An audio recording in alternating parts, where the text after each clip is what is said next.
Let's check in on Portland's efforts to create organized camps for homeless people to stay. How are the long-delayed Safe Rest villages coming along? Well, sounds like they're still delayed, at least until later this year. How about a safe place for people who live in their cars to park at the Expo Center? That plan still held up as well. And remember when Multnomah County voters passed Preschool for All back in 2020? Well, now they're enrolling the first class of kids. But just knowing there's a programs already in place and growing and going to be widely available for families, I think that's a great step. Here's the story.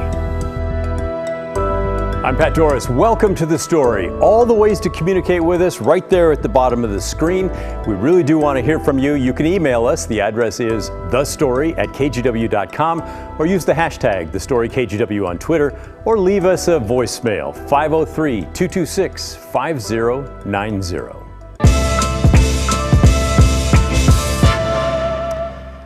One of the biggest things that makes you and me frustrated is the glacial pace that the city and other public agencies seem to be moving to help get the homeless off our streets and into some kind of shelter or housing. Tonight we're going to take a deep dive into the decision involving the homeless that seems like it should be quick and easy, but it's proving to be neither easy nor quick. I think it's a good illustration of why things move so slowly in the world of the homeless solutions. The issue?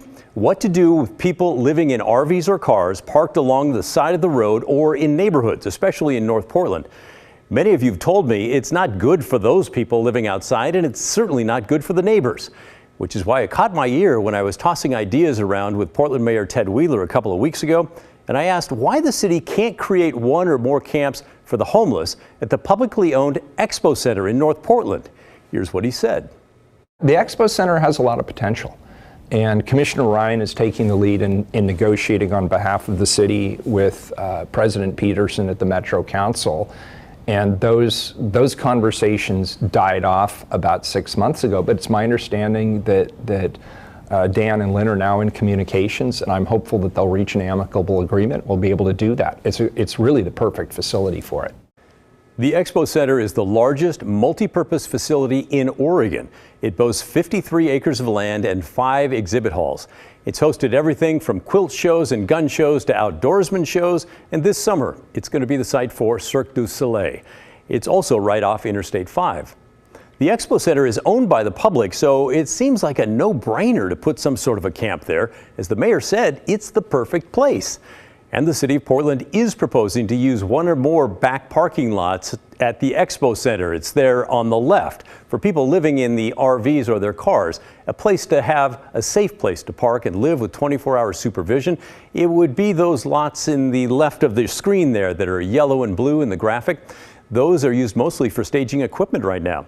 So it seems like it should take about 30 seconds to agree and say yes and start moving RVs and cars off the streets and out of the neighborhoods, right? Well, no, wrong. The Expo Center is part of the regional government Metro. Lynn Peterson is the president of Metro. She told me today it's not nearly that simple. The public might own the Expo Center, but it does not control it. That property is actually controlled by a volunteer group called MERC. The Metropolitan Exposition and Recreation Commission was created through our charter process, so they're a chartered commission to basically oversee the day-to-day operations of our venues, whether that be the Oregon Convention Center or the Expo Center.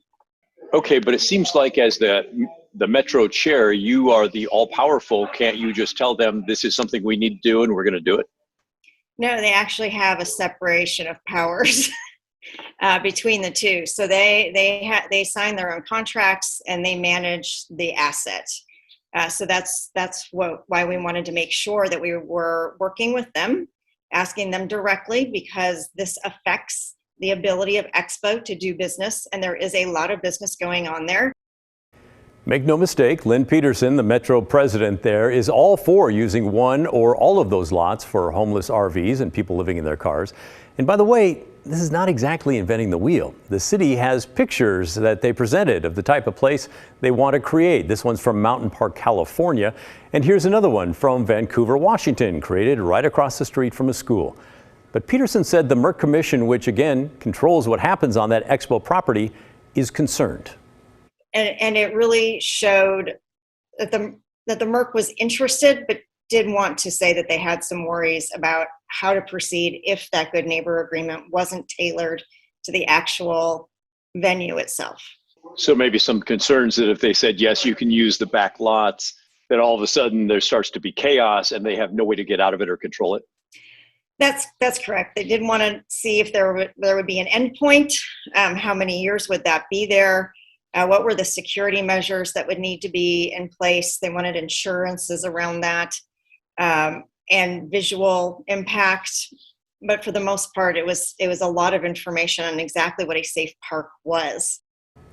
Well, I decided to dig a little bit deeper. As it turns out, Peterson and Commissioner Dan Ryan from the city of Portland, they actually met with the MERC commissioners on Monday to try and sell them on the idea. Luckily for us, it was done virtually and it was recorded so we can get a flavor of the conversations there. First, the city laid out its vision for safe rest villages around the area, then began to zero in on how using the Expo property would be helpful, especially during this homeless crisis. MERC commissioners had several questions and concerns. This is Commission Chair Karis Stoudemire-Phillips. And we're just going to be very honest. There are a lot of stolen vehicles in Portland. Okay, I have 3 on my block right now. So I would really like to know, how are we going to prevent that? How are we going to know, or is there going to be some types of checks on making sure that vehicles that we are putting in the Safe Park Village are not stolen vehicles? Another commissioner worried about RVs breaking down and getting stuck in the parking lots. All the commissioners seem concerned that the parking lots being used by the homeless could get in the way of the shows that are already booked there at the Expo Center.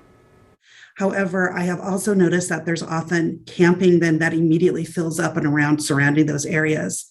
This could be a huge problem. Those roads that we're looking at have shows coming in and out.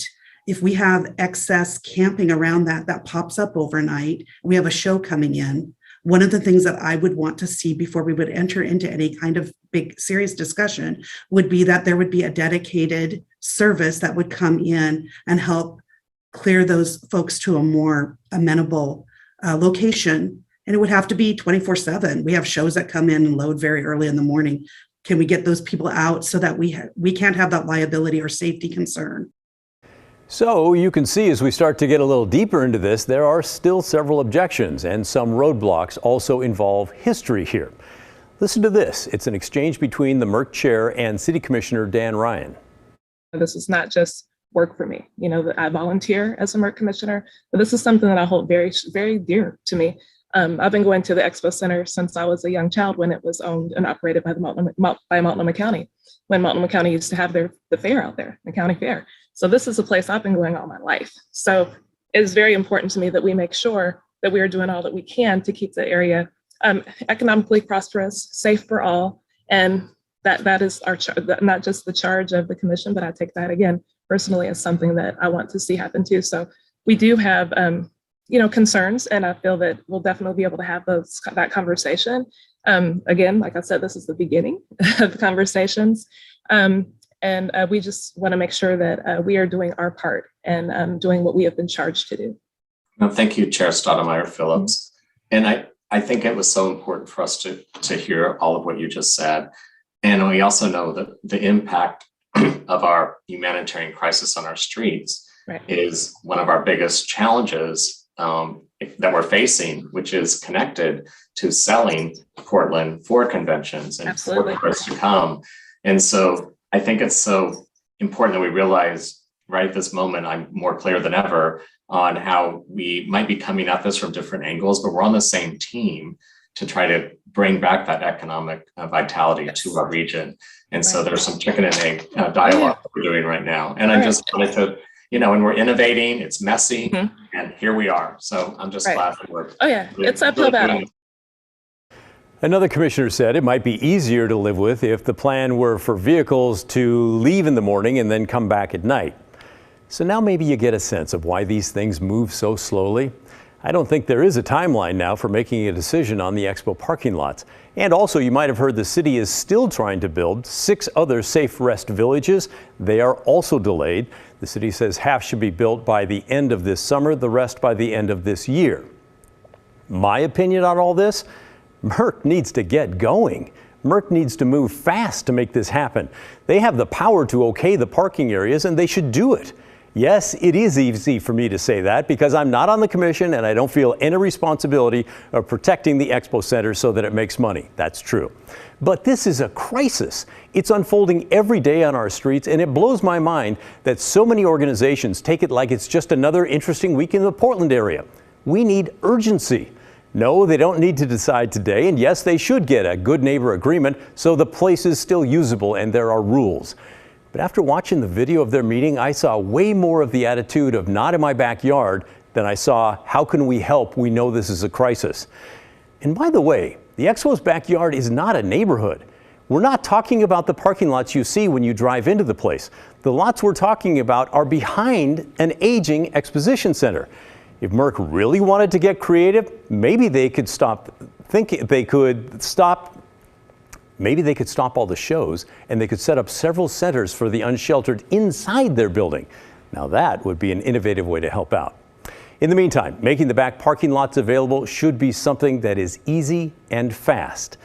We'll be watching. That's my stumbling take. What do you think?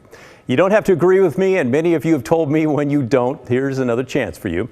You can email me at thestory@kgw.com or call and leave a voicemail. The number is 503-226-5090.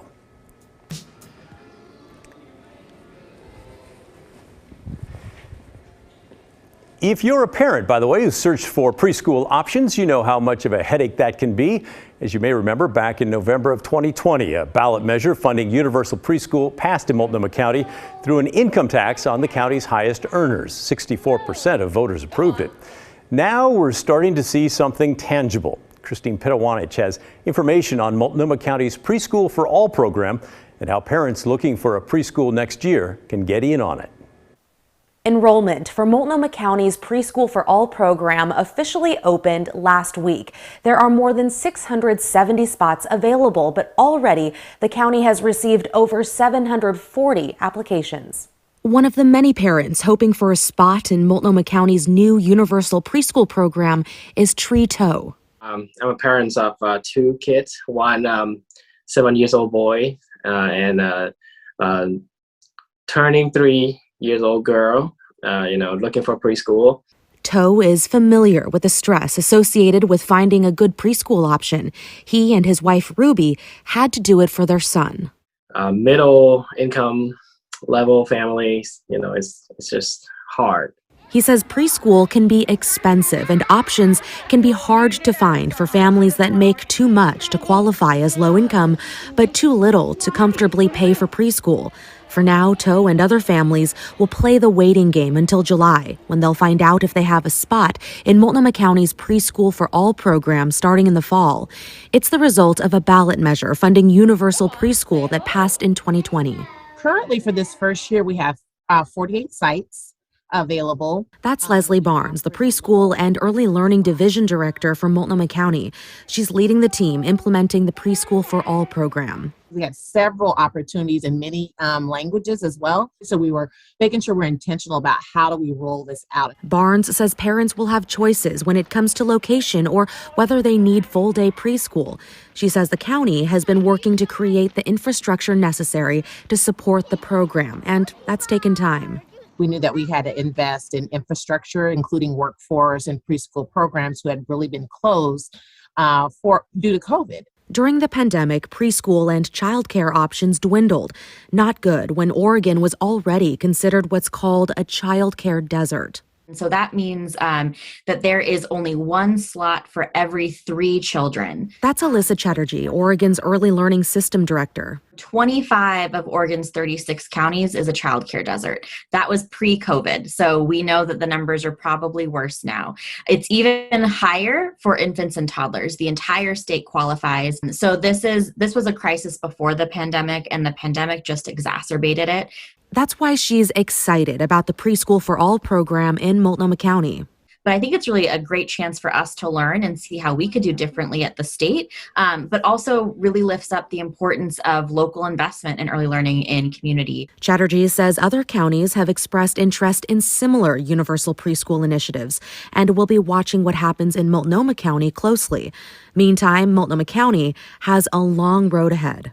full universal is going to take us 10 years to get to that. So I know I'm asking for folks to be patient, but we really just don't have the supply available to be fully universal. And we want to do it well. But if we were to serve every preschool universally, every preschooler, we're talking about 19,000 preschoolers. For this first year, Barnes says 670 or so slots are available. Each year, they hope to add 500 more slots. But just knowing there's a programs already in place and growing and going to be widely available for families, I think that's a great step.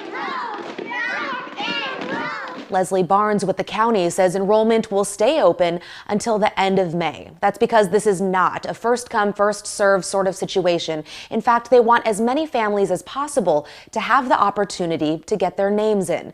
Children that are low income, in foster care, or face other barriers will be prioritized. Christine Pitawanich, KGW News.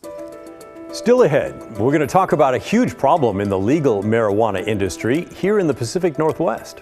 It makes absolutely no sense that legal cannabis businesses are being forced to operate entirely in cash. Why this is a huge safety threat to pot shops, when the story continues. Your questions and comments to the story at kgw.com. We already see a number of you talking about homeless issues. Thank you. Keep them coming. You can also give us a call and leave a voicemail, 503-226-5090.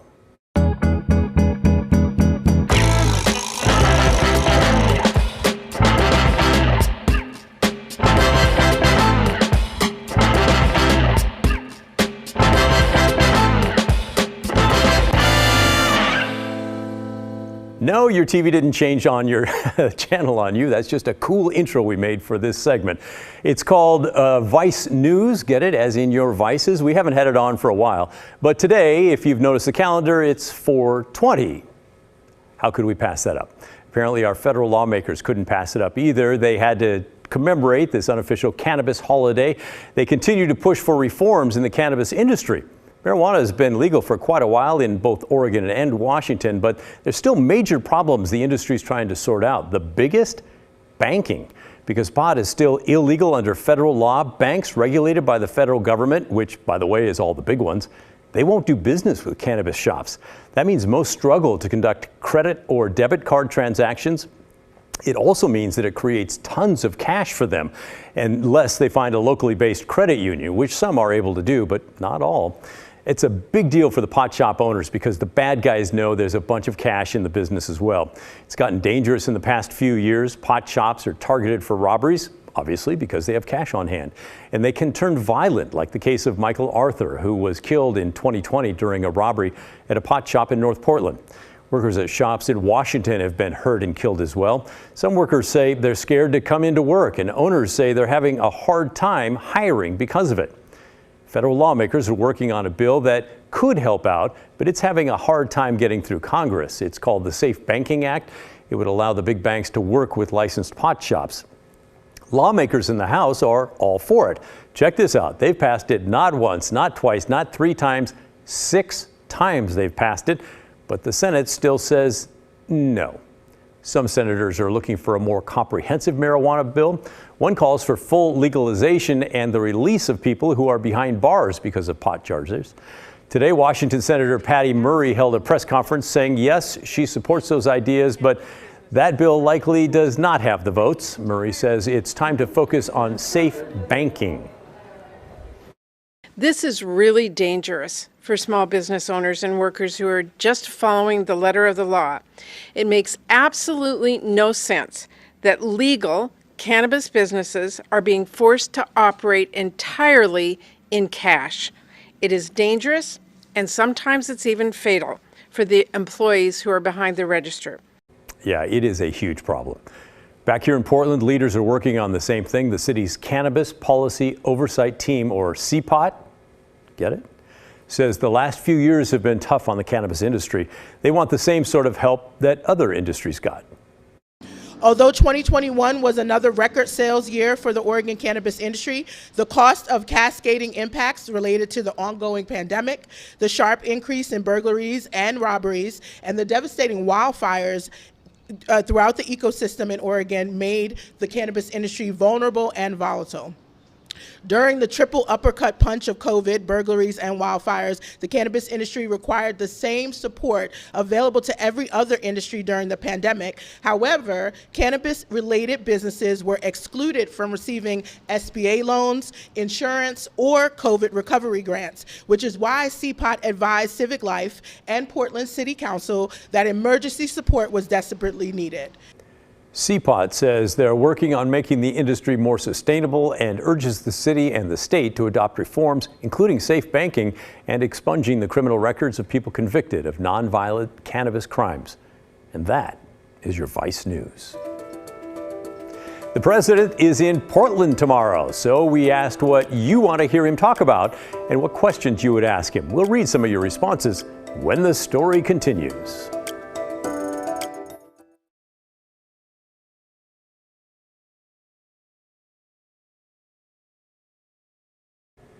Tomorrow, President Biden is visiting Portland. It'll be the first time a president has visited the Rose City here since the Obama administration. We know he'll be giving a speech about infrastructure out at the airport and then attending a private fundraiser at the Portland Yacht Club.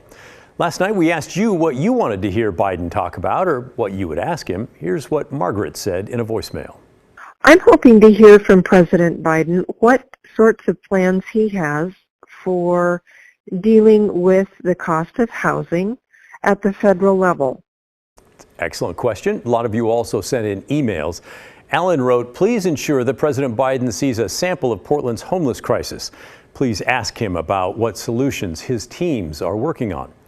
By the way, the president will be traveling along a stretch of Marine Drive to get to the Yacht Club. If you're familiar with that area, you know it's usually covered in camps with the homeless and trash, but this is what it looked like yesterday. A little cleaner than usual, perhaps for the president's visit.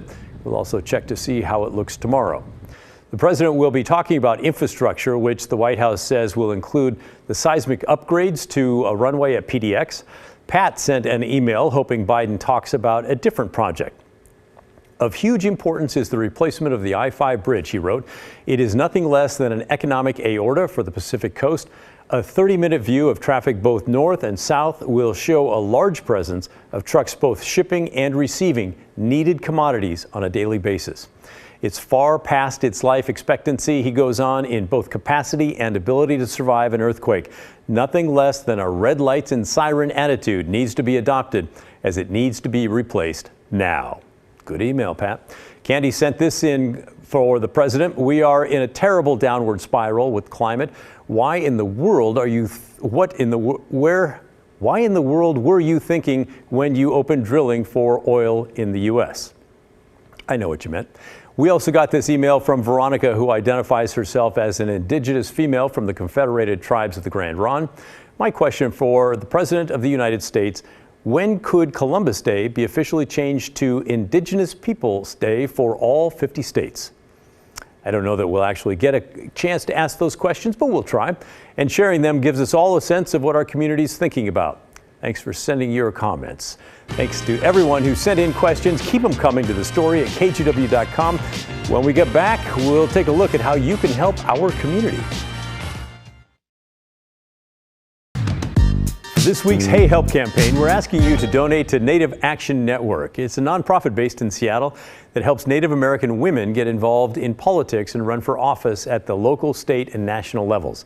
If you want to donate, just hold your phone's camera up to the QR code there on your screen right now, or you can go to kgw.com/heyhelp. That's the end of our show. Thanks for watching. But remember, the story, our story, that never ends. I'll see you tomorrow. This is KGW News at 6:30. Good evening, and we want to update you on a significant development.